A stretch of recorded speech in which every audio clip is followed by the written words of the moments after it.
días. Sergio, feliz día, ¿cómo estás? Bien, usted, Déjame ver licenciado. para escuchar mejor. Sí, señor. Yo también te escucho mejor cuando estás en los Estupendo. mismos.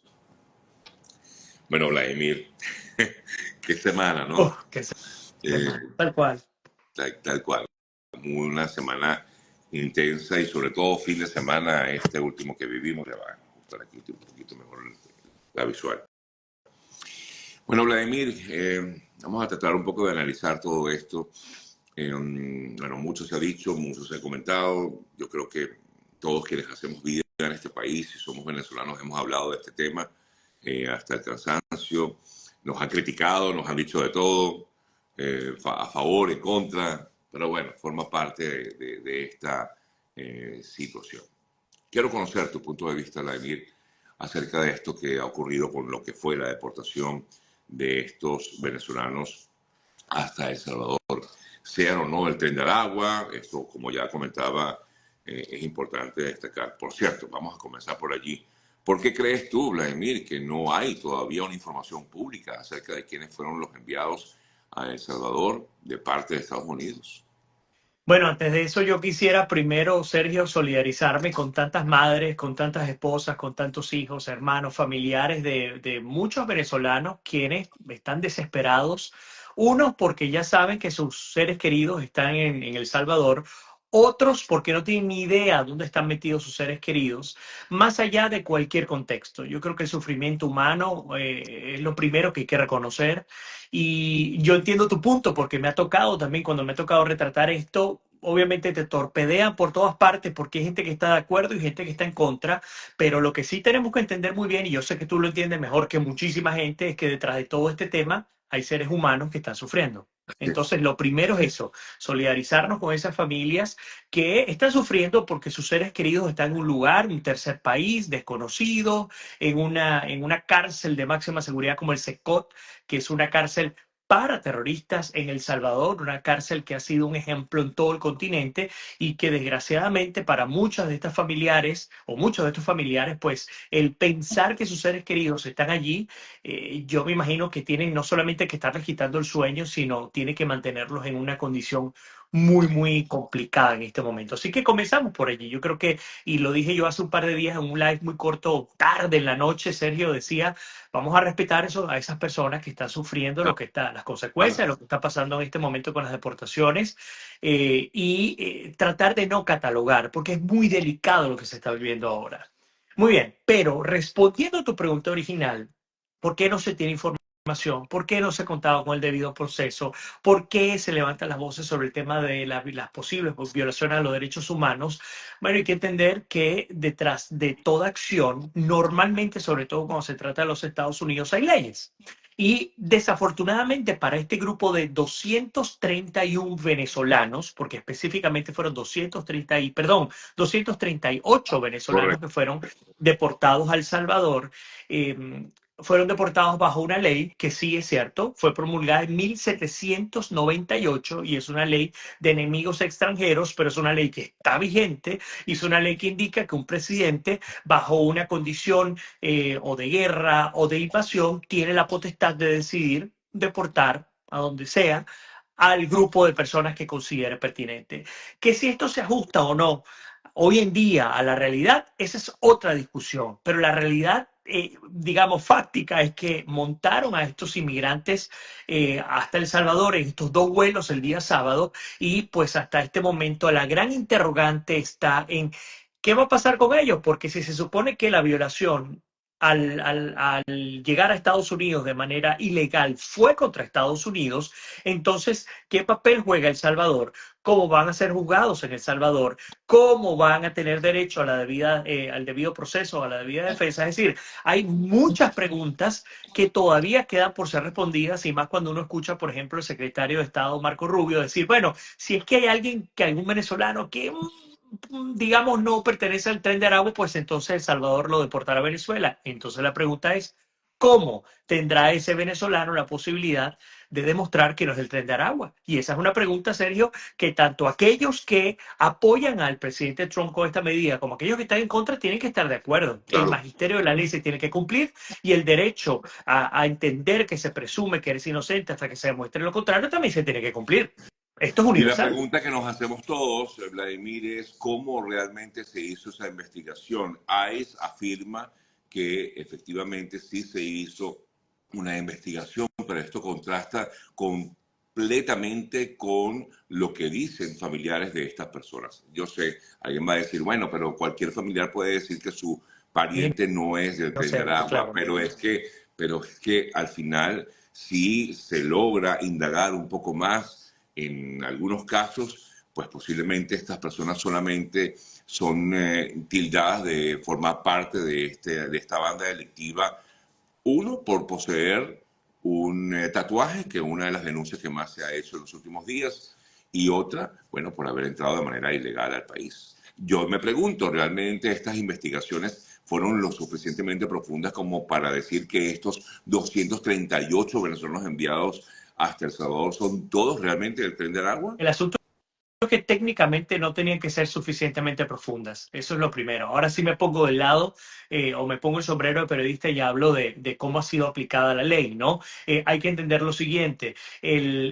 Bajo este decreto, bajo esta ley de 1798, como les he comentado, básicamente con entender que un individuo cruzó ilegalmente una Claro. frontera, aunque ha sido algo que se ha dado por décadas en los Estados Unidos, ese individuo se convierte inmediatamente en un criminal. Nos guste o no nos guste, Bueno, vamos a esa es la utilizar el realidad. término delincuente. Criminal suena Está algo bien. como un poco más Yo fuerte. sé que suena duro, pero quiero, como les digo, estoy tratando de No, yo calibrar también, las aristas, yo te ¿no? entiendo perfectamente y comprendo tu Sí. punto de vista, o sea, lo Y comprendo es perfectamente, muy pero doloroso quizás, porque yo creo que difícilmente hay algún venezolano en este país que no tenga un familiar o un amigo que cruzó la frontera de esa manera desesperadamente. O sea, yo entiendo a lo que tú te refieres, es decir, no me estoy refiriendo a quienes cruzaron la frontera como criminales, pero a efectos de la ley de los Estados Unidos han cometido un crimen. Entonces, el gobierno de Estados Unidos, a través de sus órganos de inmigración, pues ha decidido,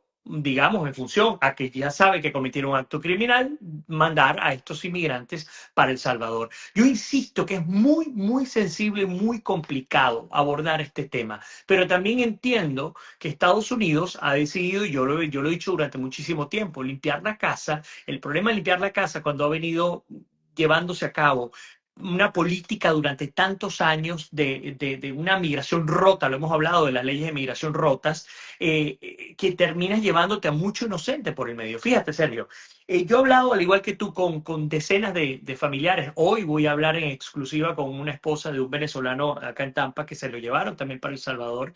Y todos coinciden con algo. Todos dicen, mira, sí, entendemos que nosotros cruzamos la frontera y que eso fue un delito, que fue ilegal, pero nos entregamos ante un oficial de inmigración, el oficial nos entregó un parol y hemos estado cumpliendo con las citas de ICE, con las citas de la corte, etcétera, etcétera. Todos coinciden con ese primer punto. El segundo punto con el que coincide la gente es, bueno, yo estaba esperando en México a que me entregara mi cita de CBP One. Yo no crucé la frontera de manera ilegal. Yo esperé a presentarme ante un oficial de inmigración en un puerto legal de entrada. Me dieron acceso legal con unos documentos, con una ayuda humanitaria, con no sé qué. Entonces, finalmente los inmigrantes terminan, dentro de esa vulnerabilidad, terminan siendo víctimas del propio sistema, porque es total. verdad, imagínense el que te esperó un año para conseguir un CBP One, y no estoy hablando de derechos, yo no estoy hablando, no le estoy metiendo vísceras al análisis, pero estoy tratando de entender sociológicamente lo que ocurre. Esperas casi un año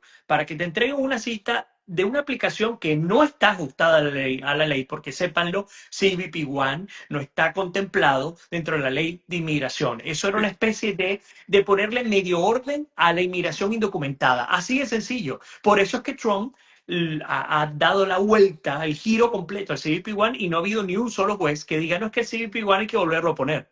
Ha habido de todo. con los jueces, pero con ese caso no lo ha habido. ¿Y por qué no? Bueno, para los que no lo saben, es por lo que les acabo de comentar. CBP One fue un invento, fue un trapito de agüita tibia para medio arreglar el desastre que se estaba viviendo en la frontera bajo la administración Biden. Y esa es la realidad. Entonces, como suele ocurrir con los desastres, con la anarquía, hay un efecto boomerang. Así como se lanzó ese boomerang con mucha fuerza, pues regresó con mucha fuerza Claro. y es lo que estamos viviendo en este momento. Bueno, de hecho, muchas personas que también me han manifestado su angustia indican que ahora les da miedo presentarse a ICE porque bien, si bien entraron, por ejemplo, les toca cita pronto con ICE y entraron de manera ilegal, les da miedo ir a esa cita, cumplir con la ley como es debido, porque puede ser víctima de una deportación o a El Salvador o a cualquier otra nación o posiblemente a la misma Venezuela. A mí lo que me preocupa de lo que está ocurriendo en este momento con el tema de las deportaciones, Sergio, y todos ustedes que están conectados, que insisto, yo creo que nosotros tenemos que tratar con mucho respeto a la familia, ¿no? Claro. Sé perfectamente lo que dicen más de uno y entiendo, bueno, para cualquier madre, para cualquier familiar, su hijo siempre va a ser inocente.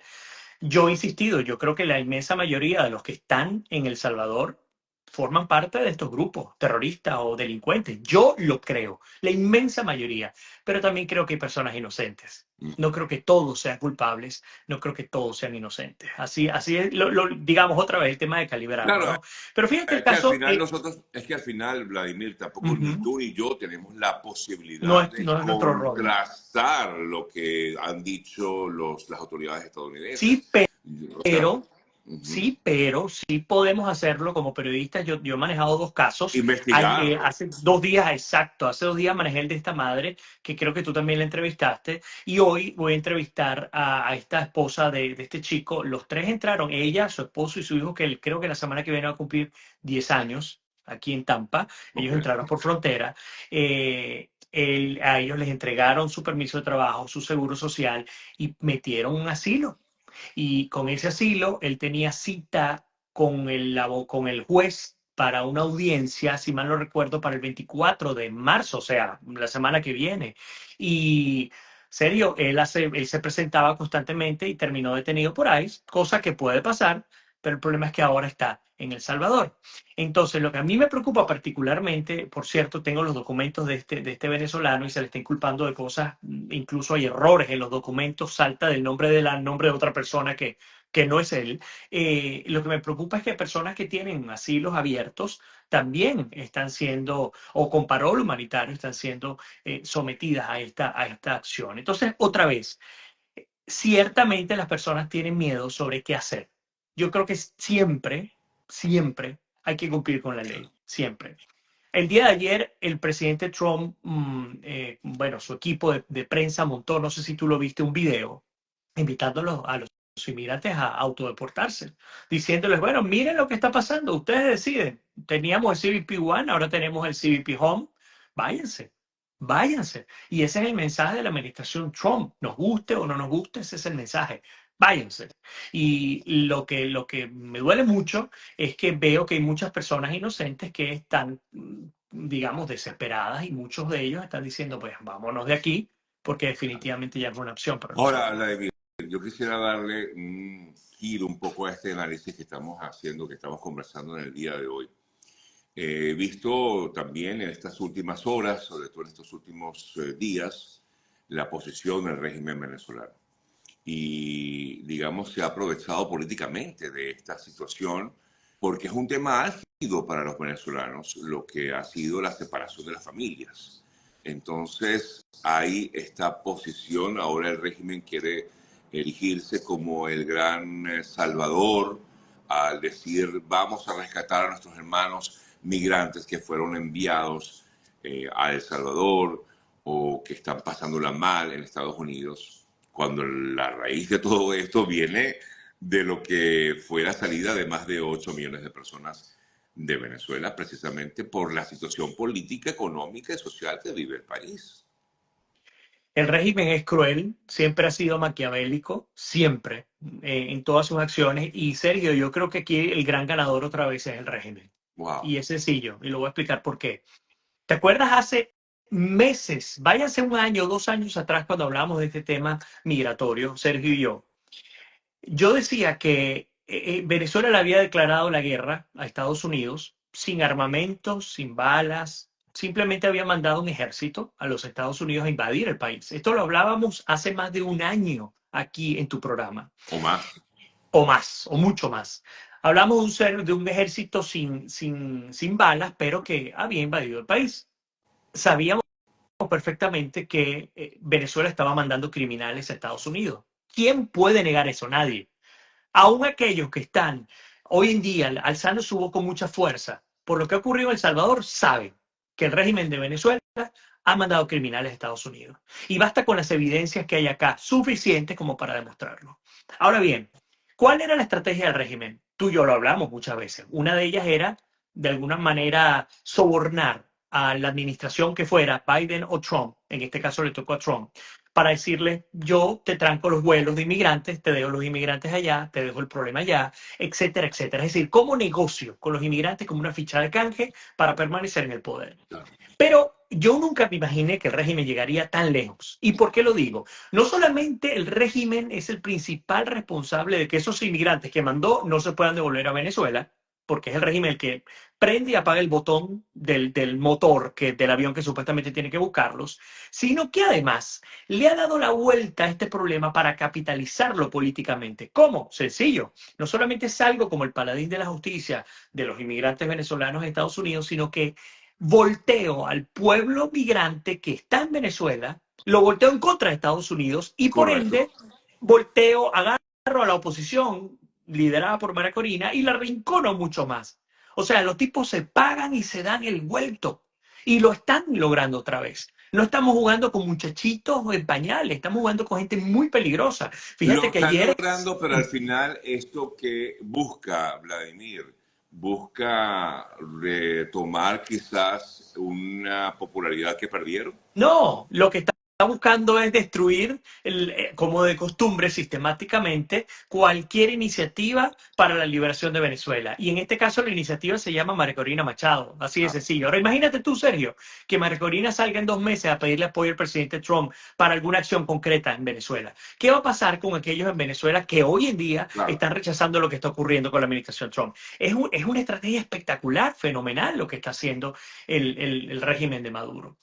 En sí. la práctica, eso es lo que está pasando. Una estrategia política que en todo caso pues le estaría dando ahorita buenos resultados.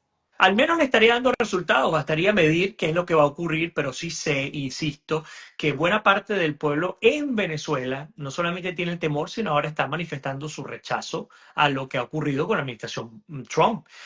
Sin entender, ojo, a ver, y por eso es que es tan difícil tener nuestras posiciones hoy en día, ¿no? Porque si nosotros nos salimos de nuestro rol como venezolanos, como amigos y familiares de aquellos que han sido enviados, si nos vamos para atrás, hay muchas acciones del gobierno de Trump que también se entienden. Y yo sé que ahora van a decir, bueno, pero ¿qué es lo que pasa? Bueno, obviamente es sumamente complejo lo que está viviendo. La distorsión en Estados Unidos, que tiene décadas, ha venido ajustándose y desgraciadamente en ese ajuste, en ese calibrar, pues obviamente se le ha ido la mano a más de uno en estas acciones concretas. Y con cualquier tema, porque basta hablar de cualquier rincón del planeta para ver cómo está reaccionando lo que está haciendo la administración Trump. Entonces, volviendo al tema.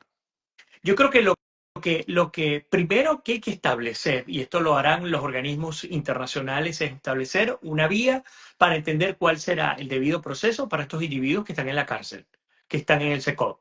Debe haber una vía. No puede haber un desconocimiento total de los derechos humanos de estos individuos, tengan la nacionalidad que tengan. En este momento estamos hablando de los venezolanos.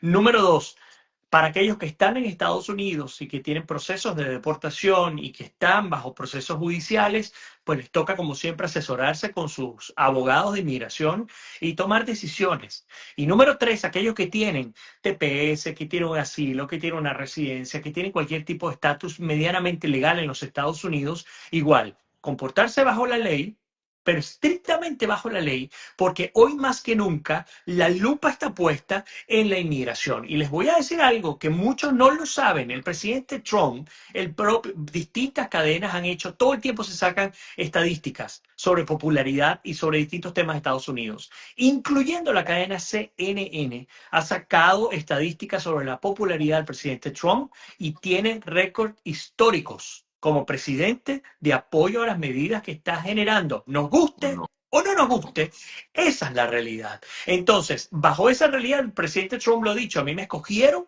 para cumplir un mandato e incluso él ha tomado la migración como la bandera número uno, la ha venido cumpliendo y la gente está apoyándolo. Ahora, no sé, no quiero tampoco creerme la tapa del frasco, pero ¿no sientes que hay algo definitivamente con la inmigración venezolana?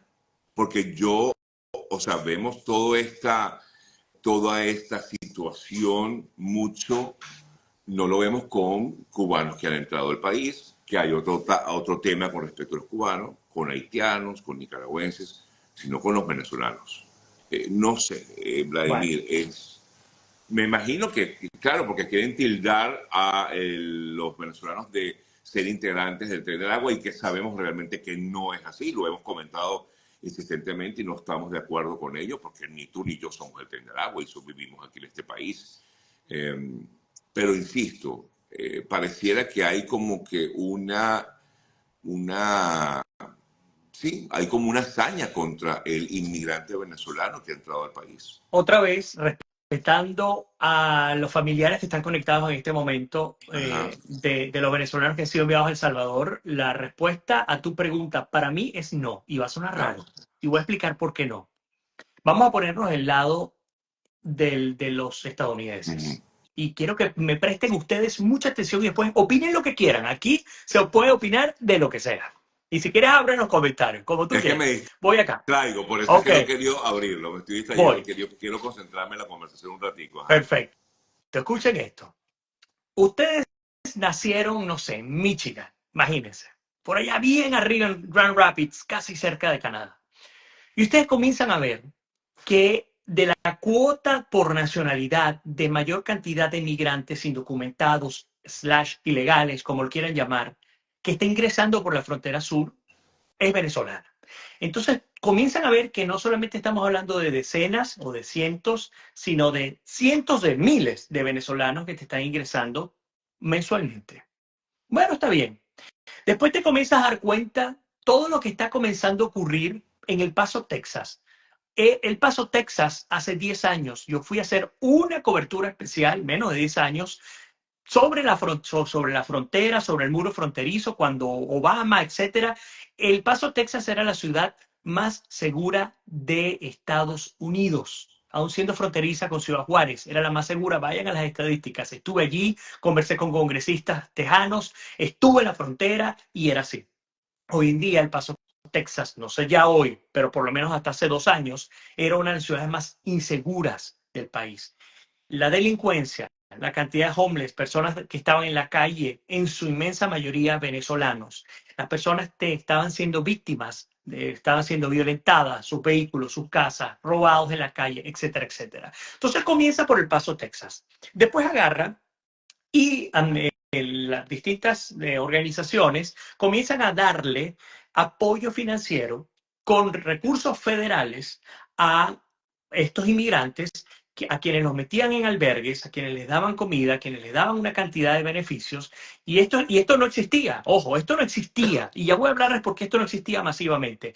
Estos inmigrantes no solamente llegaron hasta Texas, sino que además les daban un ticket aéreo y los mandaban a Florida, a Nueva York, a donde fuera. Sí. Entonces mandan a una masa enorme de venezolanos a Nueva York porque era un estado santuario. Estos venezolanos llegan a Nueva O a York Chicago, y agarran, perdón, por o a ejemplo. Chicago, por ejemplo, también, gracias por dar el ejemplo de Chicago, y los meten en unos refugios donde pasan años, y digo años en plural, Sí, porque hay personas que tienen más de un año metidas en el refugio. Pero resulta no solamente que estaban en refugios con fondos federales, con fondos de los contribuyentes de los Estados Unidos, que no tenían por qué hacerlo, y yo hago un inciso aquí, Cuéntame dónde están los refugios de los cubanos, de los haitianos, de los árabes, de los... No existen. Olvídense de eso, no existen. Aquí el migrante que te cruza una frontera, que sea centroamericano, mexicano, te cruza directo por una granja a trabajar o una construcción a trabajar. No estoy diciendo con todo el respeto y con el corazón en la mano, no estoy diciendo que los venezolanos no somos así. Entiéndanme lo que Sí, estoy analizando. Estoy te poniéndome del entiendo. lado de los estadounidenses. Hubo un grupo importante de un número importante de personas que vinieron de Enorme. Venezuela que tuvieron estas, digamos, facilidades, o como, y lo Claro, y es vimos. parte, y perdóname que te ataje, pero es que es parte de la generación Chávez, de la generación de la revolución Claro, en Venezuela. O sea, la gente entendió, y desgraciadamente tiene que ver con la administración, que pasó también, entendió que podía venir bueno, acá, que les daban acceso al país y que les daban recursos. para ejemplo, Leito, o sea, Por por ejemplo, ejemplo, Leito todo esto. Oficial, que por cierto, lo que no lo saben, él llegó primero por acá, por Tampa, y dos personas que lo ayudaron, una líder puertorriqueña y un líder venezolano, hoy en día les da hasta vergüenza. A mí me han mostrado las fotografías originales cuando él llegó con la esposa. Pero bueno, termino la idea de esta manera. Llegan a Nueva York o a Chicago y comenzamos a ver cómo el índice de criminalidad en ambas ciudades se dispara. Pero de la noche a la mañana, ¡pum!, se disparó. Y entonces comenzamos a ver videos de carteristas, comenzamos a ver videos de inmigrantes golpeando a policías, como Cierto, por ejemplo en Nueva York. cierto. Comenzamos a ver videos de inmigrantes siendo llevados, esposados y riéndose y diciéndole groserías en el perfecto venezolano a la policía. Comenzamos a conocer historias de inmigrantes que habían sido detenidos hasta 10 veces por delitos y 10 veces los habían liberado, que otra vez vamos al punto. El problema es el sistema que ha hecho toda esta distorsión. Ya. Entonces, después vemos lo que ocurrió con Laken Riley en Georgia, este estudiante de enfermería que fue violada y asesinada por dos inmigrantes también venezolanos, y así para usted de contar. Entonces, la respuesta a tu pregunta es que la administración Trump tiene la lupa, la ha agarrado con los venezolanos, a mi modo de ver, no. A mi modo de ver, lo que está ocurriendo desgraciadamente es el resultado de lo que muchos de estos venezolanos han dejado ver a través de los medios. Se han encargado de destruir. Y por eso es que cuando tú y yo hablamos de este tema, cuando salían estos delitos hace 2 y 3 años, 4 años, la gente nos decía, pero es que ustedes están estigmatizando. Y desde aquel entonces decíamos, los que están estigmatizando son los delincuentes que nos están haciendo daño. Ellos son los que lo están haciendo. Cuando uno ve un muchachito de estos de 20 años, delinquiendo como delinquía en Nueva York y burlándose de las autoridades como se burlaba, ¿qué querían hacer? Con el caso de Leito, buena parte de la población norteamericana ni siquiera sabe dónde queda Venezuela, pero sí sabe quién es Leito Oficial. Mm. ¿Y qué era lo que decía este muchachito? Entonces, ¿qué vamos a esperar? Obviamente la respuesta tiene que ser esa, aunque no estemos necesariamente de acuerdo. Yo creo que hubiese deseado que el debido proceso se hubiese dado para estos 238 venezolanos. Yo no hubiese querido de ninguna manera que mandaran estos dos aviones a El Salvador el sábado, de ninguna manera. Pero entiendo que también las razones que han llevado a que la administración Trump lo haya hecho. Como periodista entiendo los dos lados de la moneda, aunque me duela particularmente porque gente que sé que muchos de ellos son inocentes. Pero insisto, hay muchísima gente muy mala que en efecto ha sido enviada a El Salvador y esa ha sido la encomienda que le han dado al presidente Trump. Es una encomienda muy clara de los estadounidenses y nos guste o no, este país es de los estadounidenses y el presidente es de ellos. Eh, Tal cual, Vladimir. Aquí alguien dice, o quieren justificar que no hubo el debido proceso. No, no es así. Creo que deberías haber visto completa No, la pero conversación que hemos es tenido válido, con ¿sabes? Vladimir. Porque, serio, una de las cosas que quiero traer, yo sé que quedan 3 minutos, ¿no? Pero No, pero una de las tranquilo, cosas podemos que, hablar un rato más, no te preocupes. perfecto, una de las Sí, cosas que quiero traer es que yo entiendo que cada palabra que sale de la boca de cualquiera de nosotros como periodistas en este momento duele, hiere, de cualquier lado. total. Tanto para, insisto, tanto para aquel familiar de aquel venezolano que está allá, por eso comencé hablando de los familiares y dando mi palabra de aliento para ellos, como para aquellos que están de acuerdo con esta medida, porque créanme, difícil, aunque usted no lo crea, hay muchos venezolanos que están de acuerdo con lo que ocurrió el sábado. Ujú. Y estoy hablando en tercera persona, no estoy diciendo están de acuerdo con lo que ocurrió. Pero también entiendo, insisto, y yo sé que es difícil decirlo, sobre todo cuando uno es doliente, entiendo que hay que poner orden en la casa. Bueno, pero es que ¿cómo es posible que estás violando los derechos? Bueno, hay una ley, que ha sido aplicada y hay un proceso judicial en curso que se está llevando a cabo. Ya conocemos la decisión del juez de DF, de DC, de Washington, DC, que ha ordenado, mantiene una orden concreta contra la administración Trump por estos vuelos. Esto no ha terminado aún, pero aunque me preocupe mucho el tema de los derechos humanos de los venezolanos, también entiendo el otro lado. Y eso es lo que nos toca a nosotros como periodistas. Por eso es que a veces es tan difícil leernos de qué lado estamos, ¿no? Porque nos toca solidarizarnos con los vulnerables, pero nos toca también mostrar el otro lado de la moneda. Así es, y hay que también decir lo que está ocurriendo, ¿no? No podemos tampoco quedarnos callados. Y no es que el hecho de decirlo no significa que estemos a favor o en contra de esa medida. Es nuestro trabajo informar, comentar y hablar de lo que está pasando en estos momentos en este país. Yo lo que sí Y digo es, y sí, perdóname Sergio que tal vez te no, vuelvo a dime, interrumpir, dime. el problema de los inmigrantes con Estados Unidos es un problema con Estados Unidos y sí creo que es un peligro altísimo que queden en manos de terceros países si su debido proceso debió haberse llevado a cabo en Estados Unidos. Yo creo también que hay muchos inmigrantes que firmaron deportación voluntaria para Venezuela y que fueron llevados a El Salvador contra su voluntad.